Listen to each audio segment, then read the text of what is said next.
the management whom we are now inviting. Bajaj Auto is the management whom we are now inviting on the show. They reported a mixed set of numbers for the second quarter. Revenues at nearly 6,000 crores, so were clearly estimate beating, street beating, but net profit and margins missed estimates a bit. Rajiv Bajaj, Managing Director of Bajaj Auto, now joins us. Rajiv, good morning. Thank you very much. Good morning, Lata. Well, just an effect question before I come to your numbers. A change of government will make a big difference to your operations, to generally industry in Maharashtra? Well, Lata, time will tell, but I would like to believe so, because I can say this candidly. We put up our last plant here in 1998, I think, in the Chakan area, not far from where I am right now. And after that, all we've done is to shut operations over here. You know, in 2007, we shut down the Akurdi plant. Sometime before that, we shut down one of our 3 plants in Aurangabad that was making scooters. So we've not seen a whole lot of expansion in this region, and instead we have chosen to go to Pantnagar. So I think I should say this plainly, that both as a citizen and as a business executive, I have not been happy with the state of affairs here for more than one reason.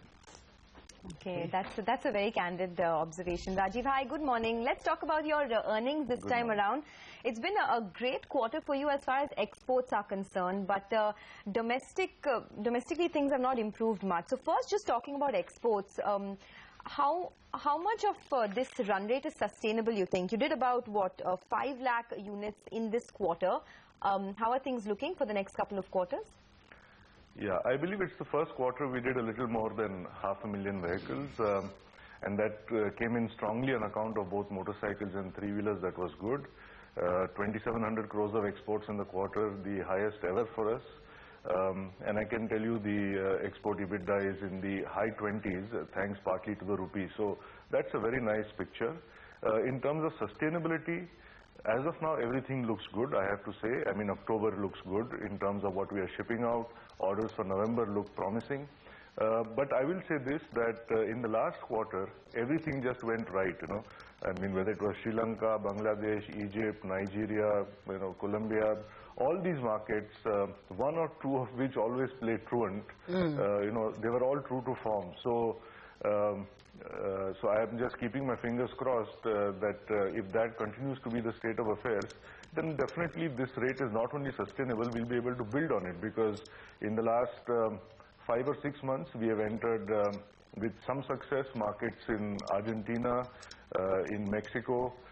We've garnered double-digit market share there. So I think exports can build up further from where we are right now. Okay.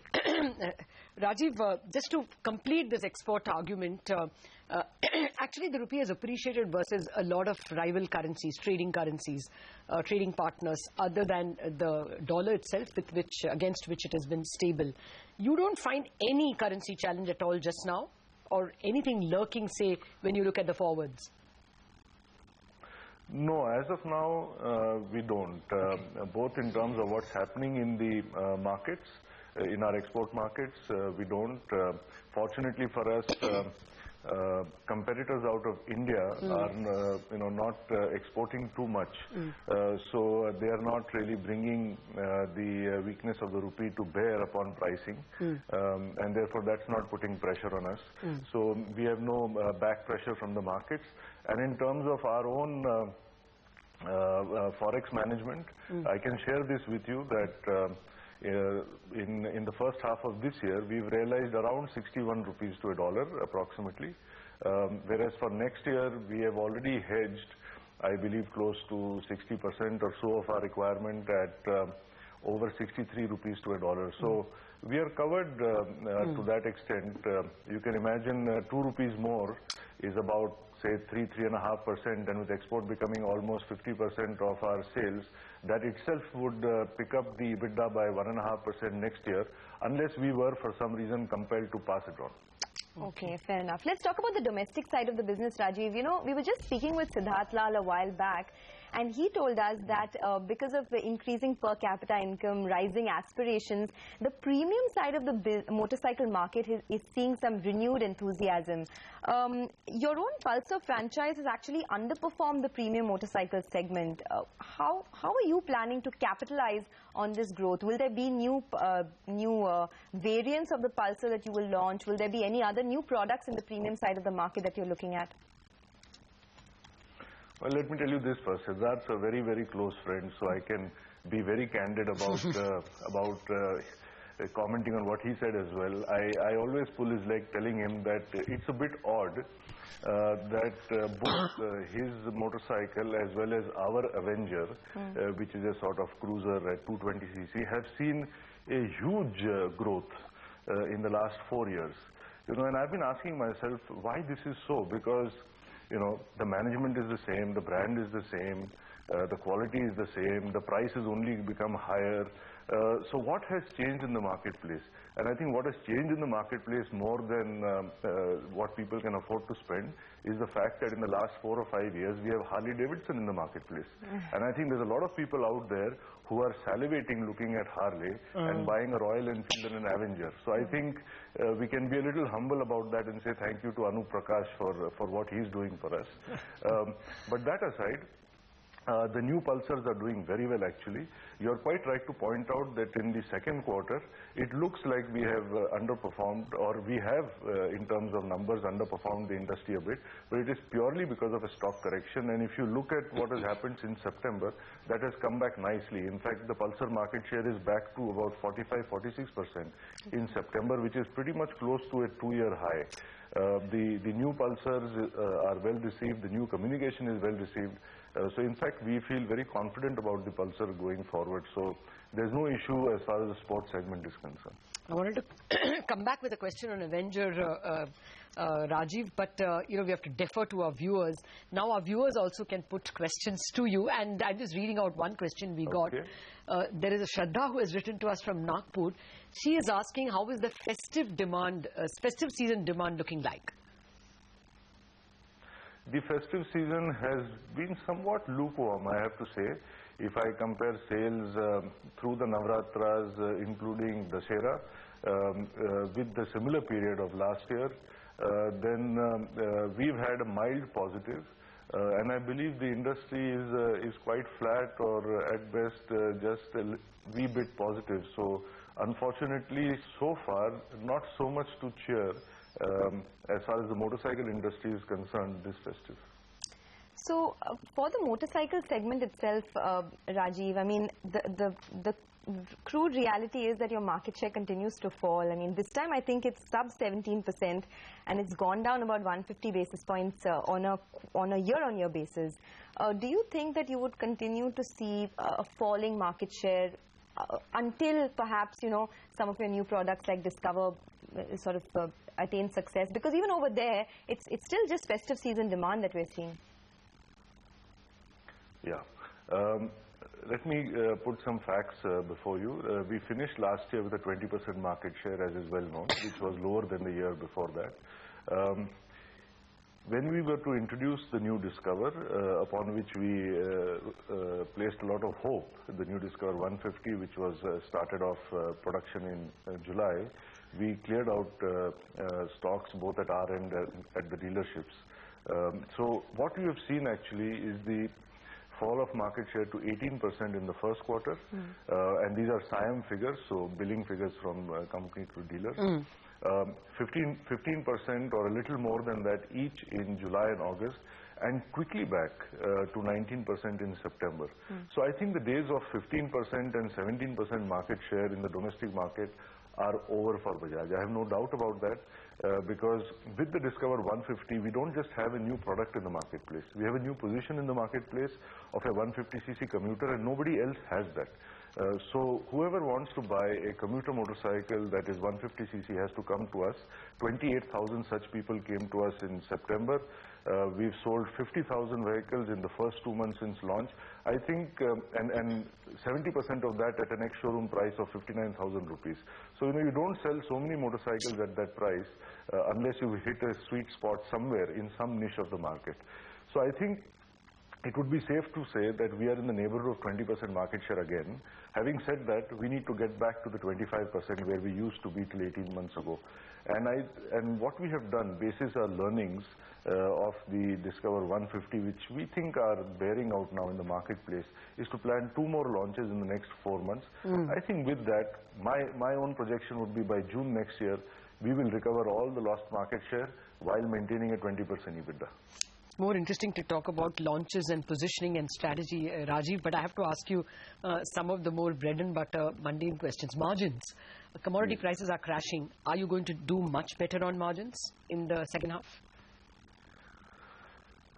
It does look like that. I wouldn't say commodity prices are crashing. Some commodities are softening, but others are not. I'm not sure about aluminium, for example.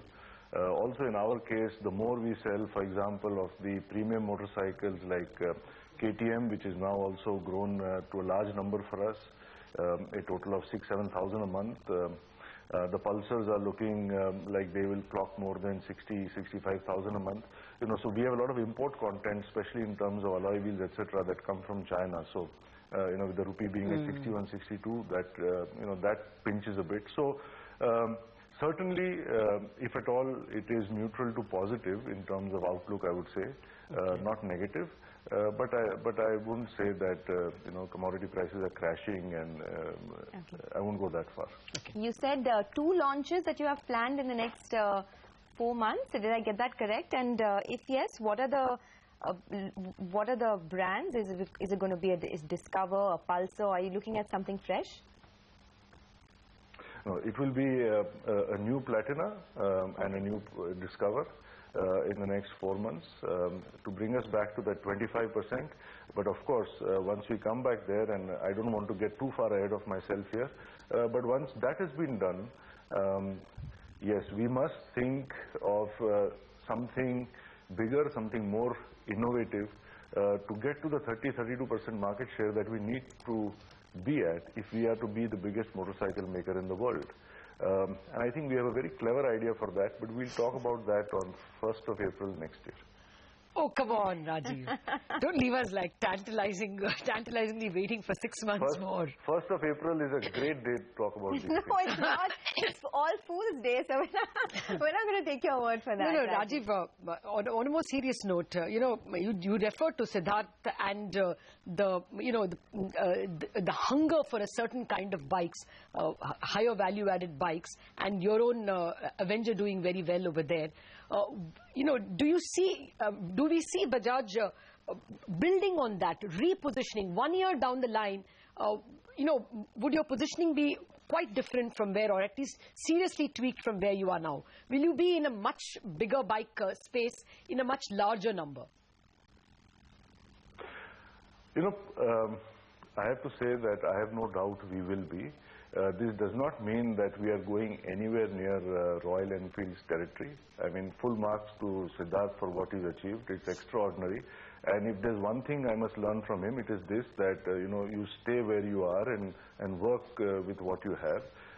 And I have to work with a Pulsar and with a Discover and with a Platina and with a KTM and not stray anywhere near Royal Enfield. So we're not going to go that way.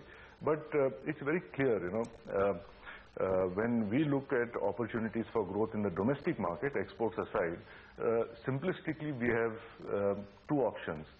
Either to go after the scooter segment, which means Honda with 200,000 Activas, or to go after the motorcycle segment, which means Hero with 400,000 100cc bikes.